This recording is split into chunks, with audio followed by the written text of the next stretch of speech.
बकरा ईद आने वाली है, तुम्हें खुदा का वास्ता किसी ऐसे बंदे के घर बोटी मत देना जिसके यहाँ कुर्बानी हो गई हो। अगर देना तो उसके घर देना जिसके घर साल भर से गोश्त न बना हो, 6 महीने से जिसने गोश्त न देखा हो, जिसके बेटों ने 8 दिन से कहा हो अब्बा बोटी कब मिलेगी, तब उसके बाप ने कहा था बेटे बकरा ईद आने वाली है, हो सकता कोई खुदा का बंदा हमारे घर बोटियां भेज दे। और तुम्हें खुदा का वास्ता किसी के घर भी रस्मन 4 बोटी मत भेजना, इतना भेज देना कि घर वालों का पेट भर जाए, इतना मत देना कि तेरी बोटियों को लेकर के गरीब के बच्चों में झगड़ा हो जाए, किसी के घर के अंदर ना इत्तेफाकी पैदा हो जाए। अगर तुझे खुदा रसूल से प्यार है इतना दे देना उसके बच्चे पेट भर के खाए, और जब लेके हाथ उठा के कहे अल्लाह जिसने हमारा पेट भराया है तो उसकी नस्लों का पेट भरा दे। मैं नहीं जानता दुनिया क्या कहेगी, ईमान कहता है कोई दुआ करे ना करे गुम्बद खज़रा से मुस्तफा तुमको दुआएं देने लग जाए। बेशक सुभान अल्लाह। नारे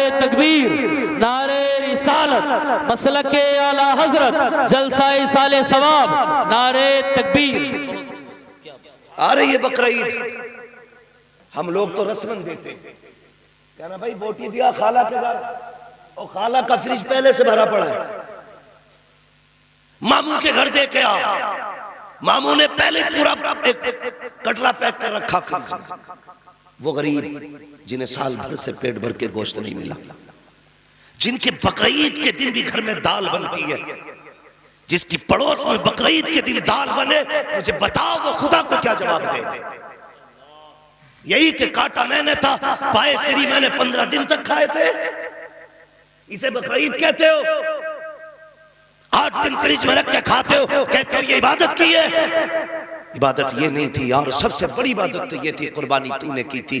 पहली बोटी निकल के किसी गरीब के दस्तरखान पे जाती, उसका बच्चों का पेट भर जाता, तेरी ईद हो जाती, उनकी भी ईद हो जाती। ये काम करेंगे इंशाअल्लाह। ये जो रस्मन 4 बोटी प्लेट में रख के देते हो दोगे, इतना देना जिससे भला पूरा हो जाए। कई बार ना ऐसा होता है हज़रत, लोग ना मीठा तकसीम करते हैं, तुझसे किसने कहा जबरदस्ती मीठा बांटा, किसने कहा तुझसे? 3 लड्डू भेज दिए, घर में 5 आदमी, 5 बच्चे किसी के, और तुमने 5 लड्डू भेज दिए या 4 भेज दिए, तो बच्चे तो बच्चे ही होते हैं ना। सोचा करो जरा, ये छोटी बातें हैं लेकिन ये बातें बड़ी है। आपने 4 लड्डू भेज दिए, 5 बच्चे किसी के, वो माँ बाप क्या करेंगे जिनके 5 बच्चे, तुमने 3 लड्डू दिए? तो लड़ते बच्चे, नहीं मुझे खाना, नहीं मुझे खाना। तूने खुशी तकसीम नहीं की, तूने अपनी खुशी से किसी के घर में आग लगाई। तुझसे किसने कहा था 3 लड्डू लेके आ?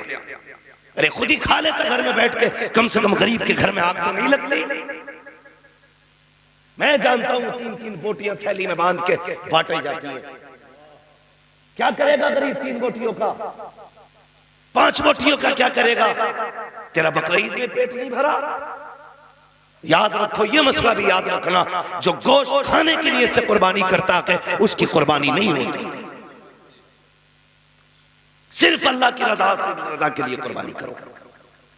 और ये भी याद रखना, 7 हिस्से जानवर में जिसमें होते हैं, अगर एक हिस्से वाले की नियत गोश्त की हो तो बाकी 6 की भी खराब हो जाती है। बहुत होश से कुर्बानी करनी है। और जरूरी नहीं है कि तू 8-80 हजार का बकरा ला के बांधे तमाशा बनाए। कुर्बानी का मतलब तमाशा नहीं है, कुर्बानी अल्लाह रसूल की रजा के लिए होनी चाहिए। करेंगे इंशाअल्लाह, गरीबों का हिस्सा रखेंगे।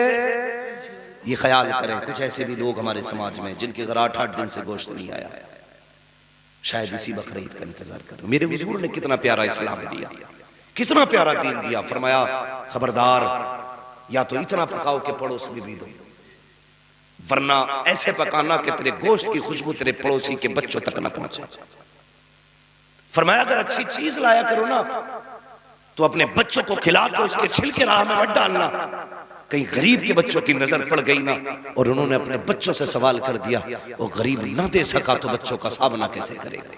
ये है हमारा इस्लाम, ये है हमारा दीन, जो गोश्त और खाने की अच्छी ग़िज़ाओं को भी किसी को दिखा करके खिलाने की इजाजत नहीं देता, वो किसी को जलील करने की इजाजत कैसे दे सकता है? खुद सोचो जरा। हम अपने रब को नहीं पहचानते। अल्लाह के खलील खड़े, यार मेहमान बन जाना मेरा, मैंने 3 दिन से कुछ नहीं खाया, चल मैं तेरे साथ खाऊंगा। आया बंदा बैठ गया, आपने फरमाया चल। जैसे लुकमे के लिए हाथ उड़ाया, कहने लगे ठहर, पहले मेरे रब का नाम ले फिर खाना। पहले मेरे रब का नाम ले फिर खाना। उसने कहा कौन है तुम्हारा रब? कहा मेरा रब है अल्लाह। उसने कहा मैं तो नहीं मानता उसको। जब मैं तुम्हारे रब को नहीं मानता तो उसका नाम क्यों लूं? खिलाना तो खिलाओ वरना मैं जा रहा हूं। अल्लाह के खलील ने कहा नाम लेगा तो खागा वरना उठ। उसने लुकमा छोड़ दिया, उठ के चला। अभी निकला था जिब्रील आ गए, खलील क्यों भगा दिया तूने? कहा मालिक वो तेरा नाम नहीं ले रहा था, और मेरा दोस्त है तू, मैं तेरा दोस्त हूं, मेरे दस्तरखान पे कोई तेरे नाम के बगैर खाए? ये हो ही नहीं सकता। मुझे गुस्सा आ गया, उसने तेरा नाम लेने से इनकार किया, मैंने उसे भगा दिया। रब ने फरमाया खलील तुझे पता है इसकी उम्र कितनी है? इसकी उम्र 70 साल है। ये 70 साल से हमारा नाम नहीं लेता है, हम उसे 70 साल से खिला रहे। क्या बात है। कभी हमने उसको नहीं मना किया, तूने उसको कैसे दस्तरखान से उठा दिया? रो दिए। मालिक तेरा क्या फैसला? फरमाया सुन, वो हमारा बंदा है, तू खाना बाद में खाएगा, पहले जिसे नाराज किया है उसे मना के ले गया। किससे कह रहा है अल्लाह? अपने खलील से। किसके लिए? ऐसे बंदे के लिए जो काफिर है, कलमा नहीं पढ़ता, खुदा को नहीं मानता। खलील पहले मना कला, अल्लाह के खलील उठे हैं, जाके हाथ पकड़ा, यार राजी हो जा, लौट चल, वापस चल, मेरे साथ खा ले। उसने कहा मैं खा तो लूंगा लेकिन तुम्हारे रब का नाम नहीं लूंगा। आपने कहा तेरी मर्जी, मत ले मेरे रब का नाम, मगर चल खा ले।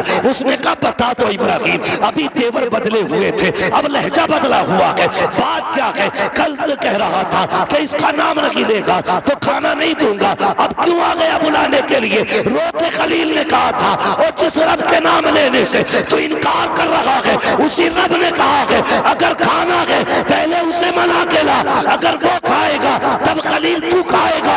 उसने इतना सुना, चीख निकली, कहने लगा वाह रे रब, जब मैं तुझे प्यार नहीं करता तो तू इतना प्यार करता है, अगर मैं तुझसे प्यार करूंगा तो तू कितना प्यार है। नारे तकबीर, नारे रिसालत, मसलके आला हजरत मुफ्ती हम्माद साहिब किबला, नारे तकबीर, नारे रिसालत। आवाज आती है, दिल तो क्या चीज है, हम रूह में उतरे होते, तूने चाहा ही नहीं चाहने वालों की तरह।